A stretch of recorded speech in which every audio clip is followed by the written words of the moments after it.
हम भारतीय न्यूज, आपकी सोच से भी तेज खबर। राजनीति के आंगन से जुर्म की दुनिया तक, ग्रामीण इलाकों से शहर की गलियों तक, प्रदेश की हर छोटी बड़ी खबर से करेंगे आपको रूबरू। नमस्कार, मैं कविता भारती, आप देख रहे हैं हम भारतीय न्यूज। आइए देखते हैं इस वक्त की बड़ी खबर। Gorakhpur breaking news. नमस्कार, हम भारतीय न्यूज से गोरखपुर मंडल ब्यूरो प्रमुख धर्मेंद्र कुमार श्रीवास्तव की खास खबर। क्या इस सरकार में न्याय मिलेगा? आमरण अनशनकर्ता शिवानंद की हालत बिगड़ी।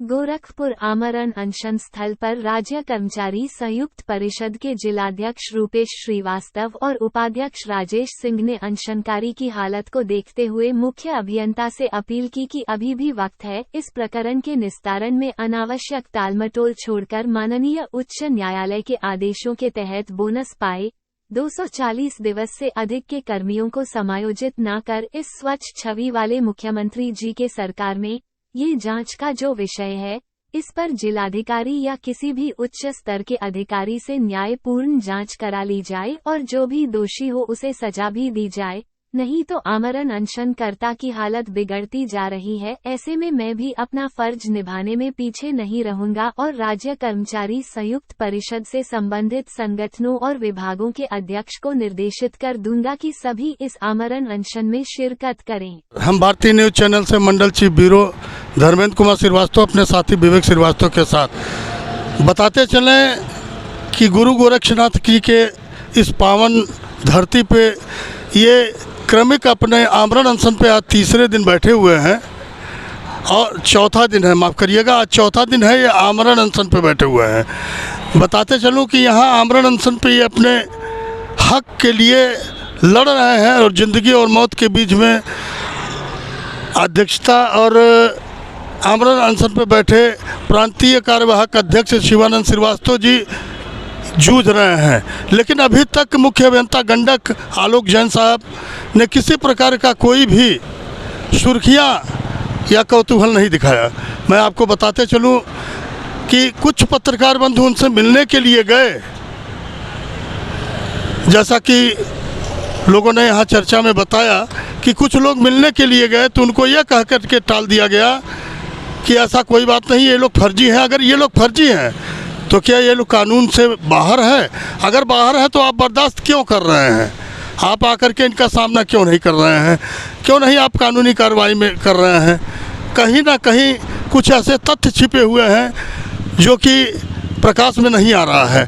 जब तक मुख्य अभियंता गंडक आलोक जैन साहब आ कर के यहाँ पे बैठेंगे नहीं, सही तथ्यों की जानकारी हो पाना बड़ी मुश्किल है। इधर आमरण अनशन पर बैठे हुए Shivanand Srivastava ji high court, supreme court, double bench और तमाम प्रकार की डिग्रियां जिलाधिकारी महोदय को ज्ञापन के माध्यम से सूचना देना, यहाँ पे लोगों के बीच में वार्ता होना और समय देना कि हमारे अपर मजिस्ट्रेट प्रथम महोदय आएंगे और आप दोनों की बात सुनेंगे। जैसा कि मुख्य अभियंता गंडक महोदय के जो अनुयायी थे उन्होंने कहा भी कि ये सारी तथ्य जो भी होंगे वार्ता और वार्ता में जो फैसला होगा वो हमें और इन याचकों को मान्य होगा। लेकिन 1.5 साल तक दौड़ाने के बाद वो भी कह दिए कि मुख्य अभियंता गंडक महोदय नहीं आ रहे हैं, ना उनकी तरफ से कोई जवाब आ रहा है, इसलिए मैं मजबूर हूँ। अभी सही तथ्यों के विषय में बस इतना ही कहा जा सकता है कि मुख्य अभियंता गंडक महोदय जब तक सामने नहीं आते हैं, मीडिया के सामने आवें, संबंधित अधिकारियों को बुला करके बैठ करके इनकी भी वार्ता सुने, इनके तथ्यों को देखें और आप अपने भी तथ्य को प्रस्तुत करें ताकि सत्य की जानकारी हो सके और सत्यता के साथ इन लोगों को समायोजित किया जा सके। धन्यवाद। मैं आपको बताते चलें, जरा विवेक जी यहाँ आमरण अनशन पे ये महोदय शिवानंद श्रीवास्तव जी हैं, जरा इनको नज़दीक से दिखाएं।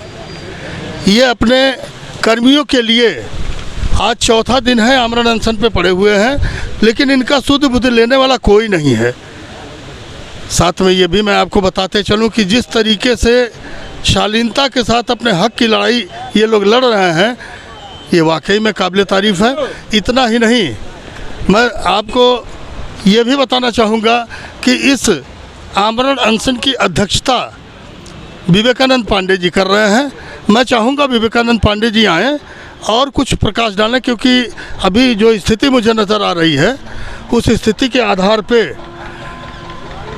अभी शिवानंद श्रीवास्तव जी से मैं आग्रह करूंगा, लेकिन पहले विवेकानंद जी से पूछ लें कि आपके इस आमरण अनशन से क्या कहीं कुछ प्रभाव आ रहा है या आपकी बातों को संबंधित अधिकारियों तक पहुंच रहा है।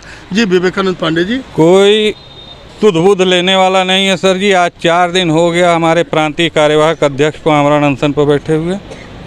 9 तारीख की रात से बैठे हुए हैं, आज 12 तारीख हो गया। और स्थिति ये है कि अभी जैसा कि कुछ आपके मीडिया बंधु गए थे उनसे बात करने, उन्होंने कहा कि ये लोग कहीं है ही नहीं है, टोटल फर्जी हैं। मैं अपने मुख्य अभियंता महोदय से कहना चाहता हूँ कि अगर हम फर्जी हैं तो आवें हमारे सामने प्रमाण के साथ बात करें। मैं अपना प्रमाण उनको कई बार दे चुका हूँ, फिर दिखाने को तैयार हूँ कि मैं फर्जी हूँ कि असली हूँ। अगर उनमें दम है तो 85 से 90 तक के मस्ट्रोल निकाल लें, कैशबुक निकाल लें और बोनस की लिस्ट निकाल लें और वो रजिस्टर निकाल लें जो शासनादेश के तहत बना था। उसमें सारा दूध का दूध पानी का पानी हो जाएगा। क्यों उस चीज़ों को नहीं निकालना है? एक कमेटी इन्होंने बनाई। आप बताइए, कमेटी में या तो कोई तीसरा जज होता है या दोनों पक्ष मिलकर उसकी जांच करते हैं। ये अपने ही सारी जांच भी कर रहे हैं, सारा FIR भी मतलब वो कर रहे हैं और सारा रिपोर्ट भी लगा दे रहे हैं। जज भी यही हैं, पुलिस भी यही है और वादी भी यही है, सब कुछ यही है। जो ये लिख दें वही सत्य है, कोई प्रमाण नहीं इनको देखना है, कुछ नहीं देखना। प्रक्रिया का कोई मतलब नहीं है। माननीय उच्च न्यायालय का 2003 में आदेश आया, उसका पालन आज तक नहीं किया गया। क्यों? इतनी अवैध नियुक्तियां की गई। माननीय उच्च न्यायालय ने कहा उसको देखते हुए कि एक संयुक्त सूची बनाई जाए जिसमें निकाले जारी और वर्तमान में कार्यरत कर्मचारियों की संयुक्त वरिष्ठता सूची उनकी प्रथम नियुक्ति तिथि दर्शाते हुए बनाई जाए और उसे समाचार पत्रों में भी दी जाए। आज तक 2003 से क्यों नहीं दी गई, मैं यही मुख्य अभियंता महोदय जानना चाहता हूं। और अगर दी गई तो उसका प्रमाण वो प्रस्तुत करें कि हाँ ये दी गई है। नहीं, आखिरकार जैसा कि अभी आपने बताया कुछ मीडिया बंधु वहाँ पे गए थे, उन लोगों से इन्होंने बताया, क्या ये मुख्य अभियंता आलोक जैन साहब ने बताया या उनके कोई अनुयायी ने बताया? नहीं, मुख्य अभियंता आलोक जैन ने बताया कि ये लोग फर्जी हैं। हाँ, ये लोग फर्जी हैं। ये आप लोग भी फर्जी हैं। आपने जो कोर्ट से उनका ये कहना है, यानी उनके अनुसार कोर्ट भी फर्जी हमको फर्जी बता रहा है। मतलब आपको जबकि बता रहा है, कोर्ट को भी तो फर्जी बता, कोर्ट को ये फर्जी बता रहे हैं जी। मतलब हमको कोर्ट से जो निर्णय मिला है वो उसको भी ये फर्जी बता रहे हैं, कोर्ट को भी ये फर्जी बता रहे हैं। इतने बड़े निरंकुश अधिकारी हो गए हैं। मेरी समझ में ये नहीं आता, माननीय मुख्यमंत्री जी जो संभवतः इतने अच्छे शासन चला रहे हैं, आखिर उनकी नज़र में ये क्यों नहीं आ रहे हैं? ये इतने भ्रष्ट और निरंकुश अधिकारी हम लोग इतने दिनों से मर रहे हैं। हमारे यहाँ 11 मर चुके थे, आज 12वां मर गया ईश्वर ना। ईश्वर आज 12वां मर गया, उसका जिम्मेदार ये मुख्य अभियंता गंडक है। बिल्कुल आप सही कह रहे हैं। यानी ये शारीरिक रूप से अगर देखा जाए तो ये ऐसे ही इनकी तो यही मंशा है कि धीरे धीरे करके एक एक करते मर जाएंगे और हम निरंकुशता पूर्वक रहेंगे, हमारी कुर्सी बची रहेगी। तो मैं ये समझा देना चाहता हूँ कि आज या कल में अगर कोई निर्णय नहीं होता है तो मैं इनके कार्यालय को घेर लूँगा, चाहे प्रशासन हमको लाठी मारे चाहे गोली चलवाए। जी धन्यवाद आपका विवेकानंद पांडे जी। मैं सिर्फ इतना ही कहूँगा कि न्यायिक प्रक्रिया को भी वो दरकिनार कर दिए, संबंधित अधिकारियों को भी दरकिनार कर दिए। यानी अगर देखा जाए तो पूरी तरीके से तानाशाही चला रहे हैं। साथ में ये तो बहुत बड़ी दुर्भाग्य की बात है कि न्यायिक अदालत को उन्होंने झूठा कहा और फर्जी बताया। जैसा कि आप जानते हैं कि न्याय के ऊपर आरोप प्रत्यारोप करने का अधिकार शायद हमारे समझ से उनको भी नहीं है। मैं यही चाहूँगा कि जहाँ तक तर्क संगति बात है कि आप अपने साक्ष्यों को ले करके न्यायालय के आदेश का पालन करें और ये जो सड़क पर बेदर की ठोकर खा रहे हैं, इनको आपके ही इनको अपने में समायोजित करें ताकि इन्हें न्याय मिल सके और इनके पीछे जो भी याचक के परिवारजन हैं वो भी सुखी हो सके।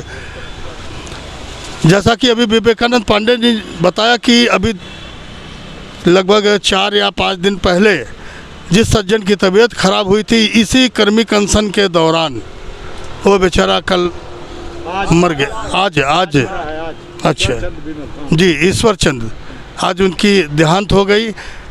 इसके बावजूद भी अगर मुख्य अभियंता गंडक महोदय नहीं चेत रहे हैं तो मानवता तो शर्मसार हो ही रही है। शायद इनको ईश्वर भी माफ़ ना करे। जी थोड़ा प्रयास करता हूँ, वैसे ये तो शोभनीय कार्य नहीं है, फिर भी मैं ये प्रयास करूँगा कि 2 शब्द आमरण अनशन पे बैठे शिवानंद श्रीवास्तव जी कम से कम 2 शब्द अपने इस कर्मियों के लिए कहें। अगर मैं कोशिश कर रहा हूँ, हो सकता है वो कुछ बोलें या बोलने में असमर्थ हैं। जी शिवानंद श्रीवास्तव साहब, एक सर कोई दिक्कत? और ओट खुल नहीं रहा, ओट खुल नहीं रहा। 1 मिनट। अच्छा नहीं, लेटे रहिए आप। 1 मिनट। ये देखिए, ये शिवानंद श्रीवास्तव जी जो आमरण अनशन पे बैठे हैं, उनकी आवाज़ लड़बड़ा रही है और होठ खुल नहीं पा रहे हैं। क्या मुख्य अभियंता गंडक महोदय इस बात का उनके अनुयायी नहीं समाचार देते होंगे? जब एकदम कार्यालय के मुख्य द्वार पे ये लोग बैठे हुए हैं तो इसकी जानकारी उनको अवश्य होगी। मैं अपने चैनल के माध्यम से मुख्य अभियंता गंडक महोदय को बताना चाहता हूँ कि आप चेतें, और जिस तरीके से अभी विवेकानंद पांडे ने बताया कि अगर 1-2 दिन और इंतज़ार करेंगे, नहीं तो पूरे कार्यालय का चारों तरफ से ये लोग घेराव करेंगे, हो सकता है स्थिति काफ़ी बिगड़ जाए। उसको बिगड़ने से पहले आप संज्ञान में लेते हुए संतोषजनक न्यायोचित कार्रवाई करें ताकि इन लोगों का समायोजन हो सके। धन्यवाद। हम भारती न्यूज़ चैनल से मुख्य ब्यूरो चीफ गोरखपुर धर्मेंद्र कुमार श्रीवास्तव अपने साथी विवेक श्रीवास्तव के साथ।